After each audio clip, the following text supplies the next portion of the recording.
नमस्कार, मैं Devaki Meena, assistant professor समाजशास्त्र विभाग। आज का हमारा टॉपिक है भारतीय समाज में महिलाएं। तो भारत में यदि हम महिलाओं के बारे में बात करें तो भारतीय समाज में महिलाएं जनसंख्या का लगभग आधा हिस्सा है, आधे भाग का प्रतिनिधित्व करती है। और ऐसी स्थिति में महिलाओं के विकास के बिना समाज और देश का विकास संभव नहीं है। यानी कि जब तक हम महिलाओं की स्थिति में सुधार नहीं लाते तब तक हम देश, समाज या फिर परिवार को सही रूप में आगे नहीं बढ़ा सकते। तो भारतीय समाज में जब हम महिलाओं की स्थिति देखते हैं तो ऐतिहासिक रूप से भारतीय समाज में विभिन्न समयों में या विभिन्न कालों में महिलाओं की जो स्थिति है उसमें भिन्नता पाई जाती है। तो सबसे पहले हम देखते हैं जो महिलाओं की स्थिति है भारतीय समाज में, उसमें वैदिक काल में महिलाओं की स्थिति किस प्रकार रही है। तो वैदिक काल में महिलाओं की स्थिति के बारे में हमें उस समय रचे गए जो वेद है, पुराण है, धर्म ग्रंथ है, उनके माध्यम से हमें उस समय महिलाओं की स्थिति के बारे में पता चलता है। और इन ग्रंथों के अध्ययन से हमें ये ज्ञात होता है कि उस समय समाज था जो महिला प्रधान या नारी प्रधान था और महिलाओं को एक स्वतंत्र और उच्चतम स्थान समाज में प्राप्त था।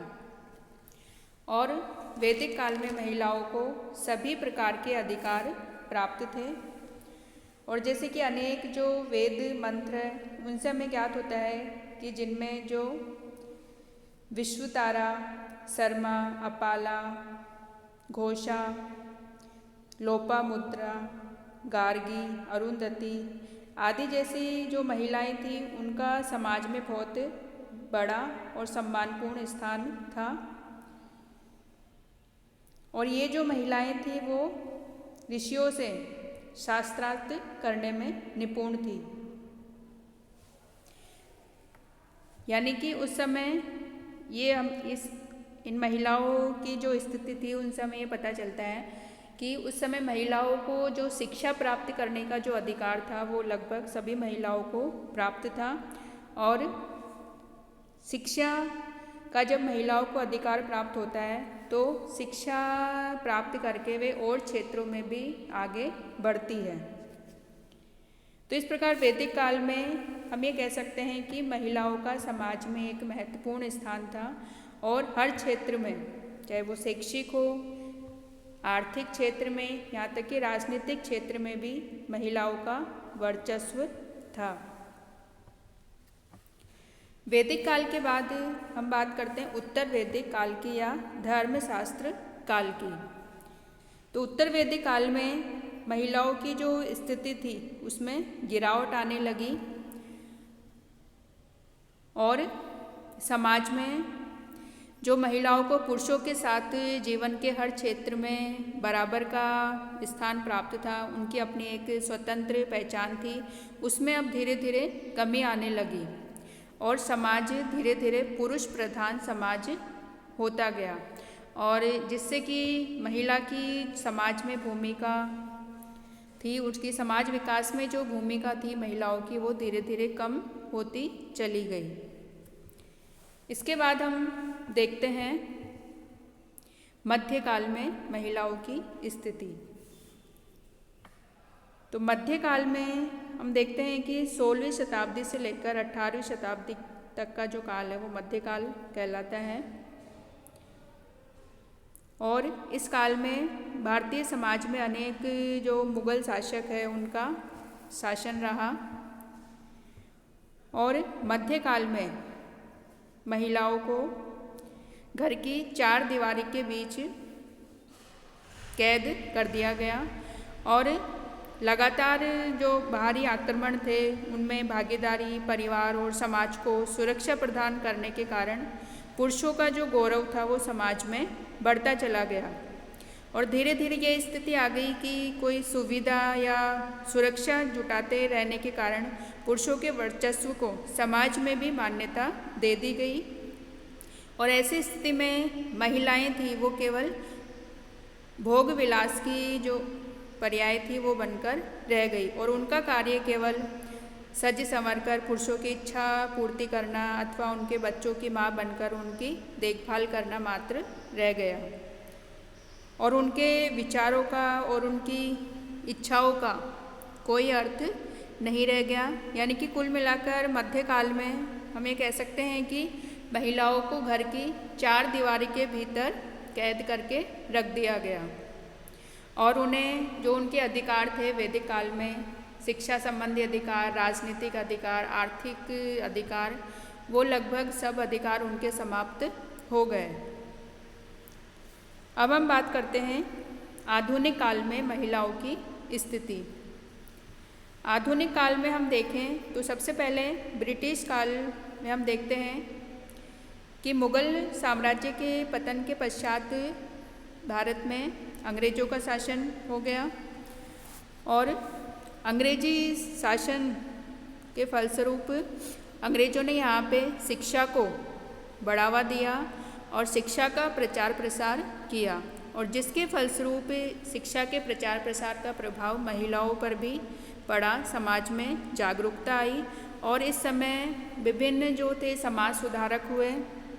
उन्होंने महिलाओं से संबंधित जो कुरीतियाँ थी, जो अंधविश्वास था, जो प्रथाएं थी, उनका विरोध किया और इन जो कुरीतियों से महिलाओं को मुक्ति दिलाने में जो समाज सुधारक थे, आंदोलनकारी थे, उनका महत्वपूर्ण योगदान रहा। इनमें सबसे महत्वपूर्ण है राजा राम मोहन राय जैसे समाज सुधारक थे। उन्होंने सती प्रथा को समाप्त करवाया और बाल विवाह का विरोध किया। इसी प्रकार जो विधवाओं के पुनर्विवाह संबंधी जो कानून है वो भी बनाया गया। इससे ब्रिटिश शासनकाल में समाज में महिलाओं की स्थिति सुधारने में मदद मिली और मध्यकाल में जो महिलाएं घर की 4 दीवारी के भीतर कैद होकर रह गई थी, उन्हें अब पुनः घर से बाहर आने का मौका या विभिन्न क्षेत्रों में अपनी प्रतिभा दिखाने का मौका महिलाओं को मिला। इसके बाद हम बात करते हैं स्वतंत्रता प्राप्ति के पश्चात महिलाओं में स्वयं चेतना, एक प्रकार की चेतना जागृत करने के लिए कई उपाय किए गए और संविधान में भी कानून बनाए गए महिलाओं की स्थिति सुधार करने के लिए। उनमें सर्वप्रथम उन्हें समानता का दर्जा दिया गया और अनुच्छेद 14 और 15 में पुरुषों और स्त्रियों में कोई अंतर न करते हुए उन्हें समानता की गारंटी दी गई। इसी प्रकार जो विभिन्न अधिनियम बनाए गए, जैसे कि वैवाहिक जीवन में समानता लाने के लिए हिंदू विवाह अधिनियम, विशेष विवाह अधिनियम और विधवा पुनर्विवाह अधिनियम बनाया गया। इसी प्रकार जो दहेज प्रथा थी, जो महिलाओं की स्थिति पर जिसका बहुत बुरा प्रभाव पड़ता है, उसके निवारण के लिए दहेज निरोधक अधिनियम, बाल विवाह को समाप्त करने के लिए बाल विवाह निरोधक अधिनियम बनाए गए। इसी प्रकार महिलाओं का जो अश्लील प्रस्तुतिकरण विरोध अधिनियम भी बनाया गया। तो इन अधिनियमों के द्वारा महिलाओं को कानूनी रूप से संरक्षण प्रदान किया गया। इसके अतिरिक्त महिलाओं को विभिन्न प्रकार के शोषण से मुक्ति दिलाने के लिए कई जो स्वयंसेवी संस्थाएं हैं वो भी कार्य कर रही है।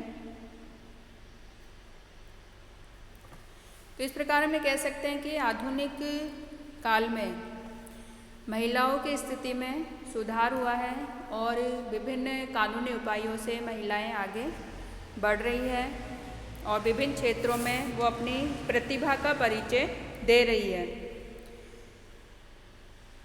इसके बाद यदि हम वर्तमान समय में देखें महिलाओं की स्थिति, तो विभिन्न कानूनी उपायों से अपनाने के बाद भी महिलाओं के प्रति जो शोषण है, अपराध है, समाज में बढ़ रहा है। और इस महिलाओं के प्रति जो अपराध है या जो हीन भावना है उसको दूर करने के लिए जो सबसे ज़रूरी है वो है सामाजिक जागरूकता। यानी कि सामाजिक जागरूकता आने पर ही एक महिलाओं के प्रति जो संवैधानिक कानून बने हैं उनको वो जान सकेगी और उनका वो उपयोग कर सकेगी। साथ ही जो उसके प्रति जो अपराध बढ़ रहे हैं उन पर अंकुश लगाने का प्रयत्न महिलाओं के द्वारा किया जा सकेगा। और भारतीय समाज में महिलाओं के समक्ष जो चुनौतियां हैं उनकी संख्या भी कम नहीं है। यानी कि बहुत सारी चुनौतियों का महिलाओं को हर कदम पे सामना करना पड़ता है और इन चुनौतियों को स्वीकार करके ये महिला अपना उत्तरदायित्व पूर्ण रूप से निभा सकती है। तो सार रूप में हम ये कह सकते हैं कि वर्तमान में जो महिलाओं की स्थिति है समाज में उसमें सुधार के लिए स्वयं महिलाओं को आगे आना होगा। साथ ही जो समाज की जो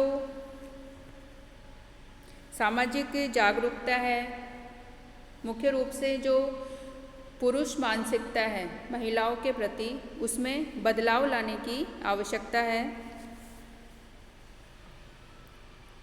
यानी कि महिलाओं को दोयम दर्जे का स्थान न देकर उन्हें पुरुषों के बराबर का मानने का जो विचार है वो पुरुषों के द्वारा अपनाया जाना चाहिए और इसी से ही महिलाओं की स्थिति में सुधार लाया जा सकता है।